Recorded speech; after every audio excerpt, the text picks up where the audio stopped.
बस 1 सेकंड लगता है यार सब्सक्राइब करने के लिए। प्लीज़ अभी इसी वक्त जल्दी से सब्सक्राइब कर दो और बेल का नोटिफिकेशन आइकन पे क्लिक करना मत भूलना, बिकॉज जब भी मैं कोई न्यू वीडियो अपलोड करूँगी तो आपको नोटिफिकेशन पहले आ जाएगा। चलिए आज का पॉडकास्ट शुरू करते हैं। जब आप अपने घर से काम कर रहे होते हैं तो काफ़ी मुश्किल होती है एक जगह बैठकर काम करने में। जब मैं घर से काम कर रही थी तो अपने लैपटॉप के साथ कभी बेडरूम से लिविंग रूम तो कभी लिविंग रूम से डाइनिंग रूम घूमती रहती थी, और कभी कभी तो रिश्तेदार या मेहमान भी आ जाते और इस वजह से काम पे फोकस करना इतना मुश्किल हो जाता, क्योंकि मेरा सारा ध्यान उनकी तरफ हुआ करता था। उनकी बातों में इतना खो जाती कि काम से ध्यान हट जाता और फिर मुझे रियलाइज़ होता कि मुझे काम भी कंप्लीट करना है। इस कारण एक 10 मिनट वाले काम पर घंटों लग जाते और जो मेरे काम की क्वालिटी जस्ट एवरेज हो जाती।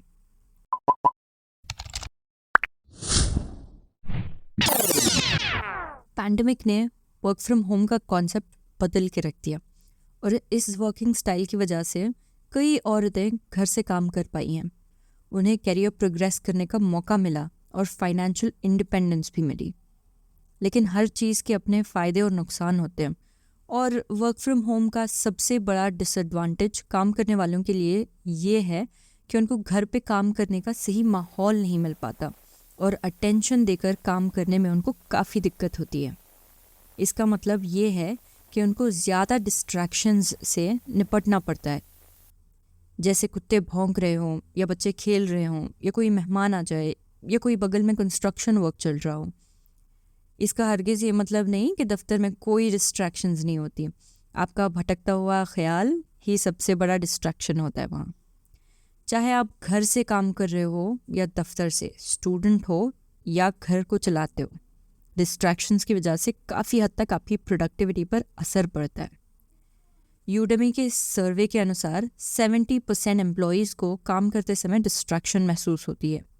साथ ही प्रसिद्ध विश्वविद्यालय कैलिफोर्निया अर्विन की रिसर्च के अनुसार हर डिस्ट्रैक्शन के बाद 25 मिनट्स और 15 सेकेंड्स लगते हैं वापस अपने काम को रिज्यूम करने के लिए। एक और स्टडी के अनुसार employees on an average 50 to 60 times हर दिन इंटरप्टेड होते हैं, जिसकी वजह से काम की प्रोडक्टिविटी और क्वालिटी में कमी हो जाती है। कॉलेज में पढ़ने वाले छात्रों के ऊपर एक स्टडी कंडक्ट की गई थी, जिसके अनुसार ये पता लगता है कि उन्होंने एवरेज अपनी पढ़ाई का 20% समय किताबों से हटकर दूसरे कामों में लगाया, जैसे टेक्सटिंग, ईमेलिंग और सोशल मीडिया। क्या आपको पता है कि आप कितने बार अपना फ़ोन एक दिन में चेक करते हो? हाल ही की स्टडी के अनुसार एवरेज 58 टाइम्स हम एक दिन में अपना फ़ोन चेक करते हैं, जिसकी वजह से काफ़ी डिस्ट्रैक्शंस होती हैं। अगर आप कोई उपाय ढूंढ रहे थे जिससे आप डिस्ट्रैक्शंस को कम करके अपनी प्रोडक्टिविटी बढ़ा सकते हैं, तो ये पॉडकास्ट आपके लिए ही है। डीप वर्क, जिस किताब के लेखक हैं कैल न्यूपोर्ट, ये हमारी मदद करने आ जाते हैं उस समय पे जब हमें पूरे कंसंट्रेशन के साथ किसी इंपॉर्टेंट चीज़ पे काम करना होता है। न्यूपोर्ट के अनुसार आज के डिजिटल दौर में हमें लगातार डिस्ट्रैक्शंस का सामना करना पड़ता है, और ये हमें रोकते हैं हमारे बेहतरीन काम को पूरा करने से। हम उनके कुछ टिप्स यूज़ कर सकते हैं अपने काम पे या पढ़ाई पे फोकस करने के लिए।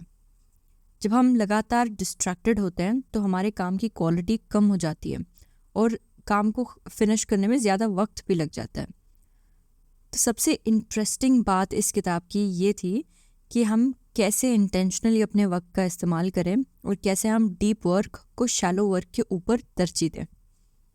उन्होंने कामों को 2 हिस्सों में बांट दिया, डीप वर्क और शैलो वर्क। मैं इसको समझाती हूँ। हम में से ज़्यादातर लोग खाने के समय फ़ोन या टीवी का इस्तेमाल करने के आदी होते हैं। हम टीवी शो या कोई रील्स देखते हैं एंडलेसली खाते हुए। हमने कोई फ़नी रील देख ली और हम हंस पड़ते हैं। अब इसका मतलब ये है कि हम 2 काम एक ही समय में कर रहे होते हैं। हमें जोक समझ आ रहा है जब हम खा रहे होते हैं।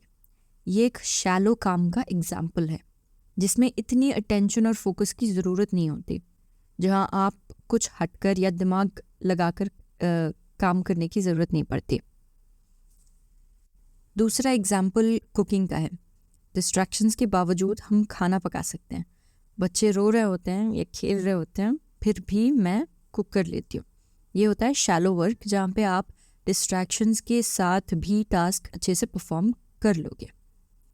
अब आता है डीप वर्क, जहाँ आपका पूरा ध्यान होना चाहिए उस काम पे, जैसे कविता या गाना लिखना, स्टोरी लिखना, पढ़ाई करना, या काम पे कोई एनालिसिस, कंपैरिजन या रिपोर्ट सबमिट करना। मान लो अगर आप एक डेटा एनालिस्ट हो, इट्स इम्पॉर्टेंट आप डेटा कलेक्ट करो, उसको ऑर्गेनाइज करो, उसका कंपैरिजन करो, एनालाइज करो और फिर उसके सॉल्यूशंस ढूंढो। ऐसे कामों के लिए आपका ध्यान उस चीज़ पे होना चाहिए, वरना अच्छा काम या जो रिजल्ट चाहिए वो नहीं हो पाएगा और आप कुछ नया या अलग नहीं सोच पाओगे। तो कैल न्यूपोर्ट के हिसाब से अगर आपको जो रिजल्ट चाहिए, नया आइडिया या सोच या बेहतरीन काम को अंजाम देना हो, तो आपको डीप वर्क करना होगा। डीप वर्क वो काम है जहां आपको अपने दिमाग को काम पे लगाने की ज़रूरत पड़ती है, जहां आपको पूरा ध्यान लगाकर काम करना पड़ता है। ऐसे काम जो आसानी से कॉपी या रेप्लिकेट नहीं किए जा सकते, जहां आपको कुछ नया सोचना पड़ता है। आईफोन, सैमसंग, इन सब के पास अलग ही टीम होती है जो रिसर्च करती है और नए आइडियाज़ लेके आती है।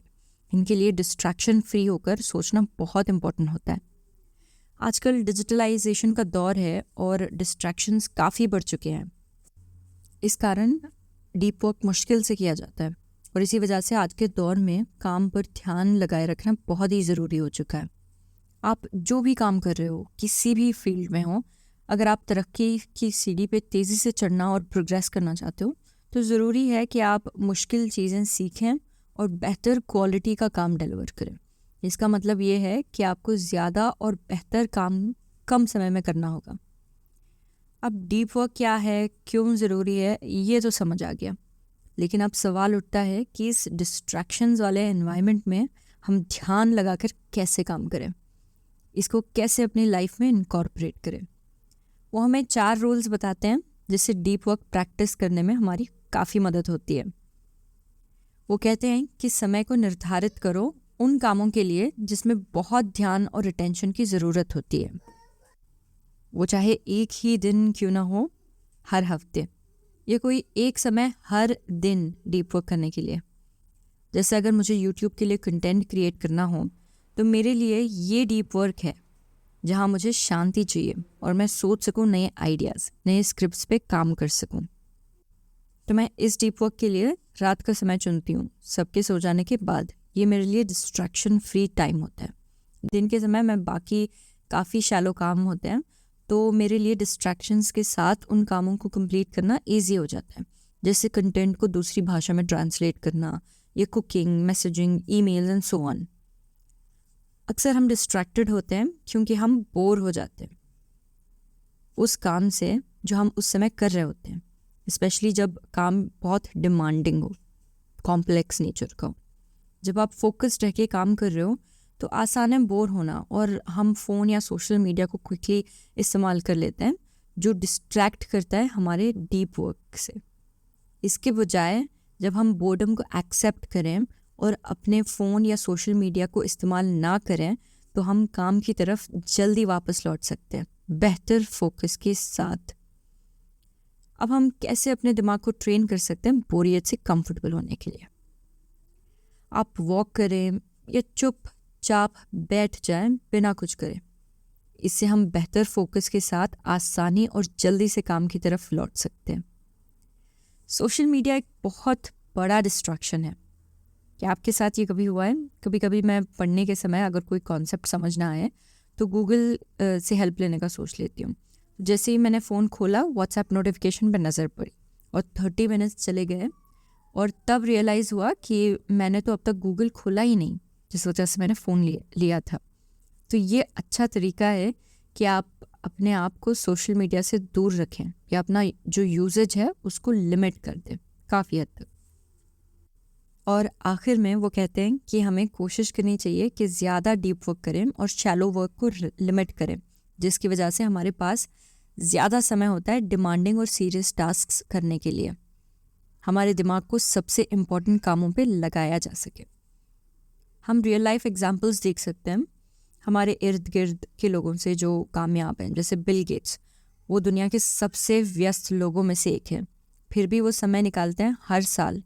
उसको थिंक वीक्स कहते हैं, जहाँ वो कम्प्लीटली दुनिया से डिस्कनेक्ट हो जाते हैं, सिर्फ फोकस पढ़ने और सोचने के लिए, जिसकी वजह से वो माइक्रोसॉफ्ट के लिए कई सारे इनोवेटिव आइडियाज़ ला पाते हैं। और एक और व्यक्ति हैं J.K. राउलिंग, जो बेहतरीन नॉवेल्स लिख पाए हैं कॉफ़ी शॉप में, क्योंकि वहाँ पे वो कम डिस्ट्रैक्ट फील करते हैं। एक और बहुत अच्छी चीज़ जो सीखने को मिली इस किताब से वो ये है कि जहाँ न्यूपोर्ट बात करते हैं कि कैसे आप स्पेसिफिक गोल्स सेट कर सकते हो हर एक डीप वर्क सेशन के लिए। जैसे आपको 2 चैप्टर्स लिखने हैं किताब के लिए, या आपको 5 रिपोर्ट्स एनालाइज करके फिनिश करना होगा उस सेशन के लिए।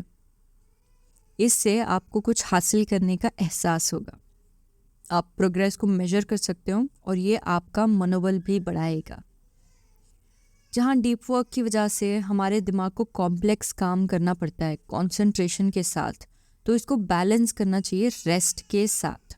उन्होंने सजेस्ट किया कि डीप वर्क के दौरान ब्रेक्स लेने से आप एग्जॉस्टेड फील नहीं करोगे, और अगर आप किसी काम में उलझ गए हो, कुछ नया सोच नहीं पा रहे हो या कोई नया आइडिया नहीं आ रहा है, तो आप ब्रेक लेके वापस उसी काम पे लग सकते हो। चाहे आप थोड़ी देर टहल सकते हो या कोई शैलो काम कर सकते हो। ये आपके दिमाग की एनर्जी को रीसेट करेगा, जो बहुत ही इम्पॉर्टेंट है। मगर ख्याल रखो कि ब्रेक 15 मिनट से ज़्यादा ना हो, ताकि आप ऑफ ट्रैक ना हो और जिसके कारण आपका प्रोग्रेस गोल की तरफ स्लो डाउन हो जाए। उम्मीद है कि इससे आपके काम में कुछ मदद होगी। Thank you for tuning in. Please अगर अभी तक सब्सक्राइब नहीं किया है तो जल्दी से कर दीजिए और शेयर करें अपने कोलीग्स या दोस्तों के साथ, जिससे उनको काम पर बेहतर परफॉर्म करने में कुछ मदद मिल जाए। All right then, I will see you with another helpful podcast the next week. तब तक प्यार बांटते रहिएगा, क्योंकि दुनिया में काफ़ी नफरत भरी हुई है।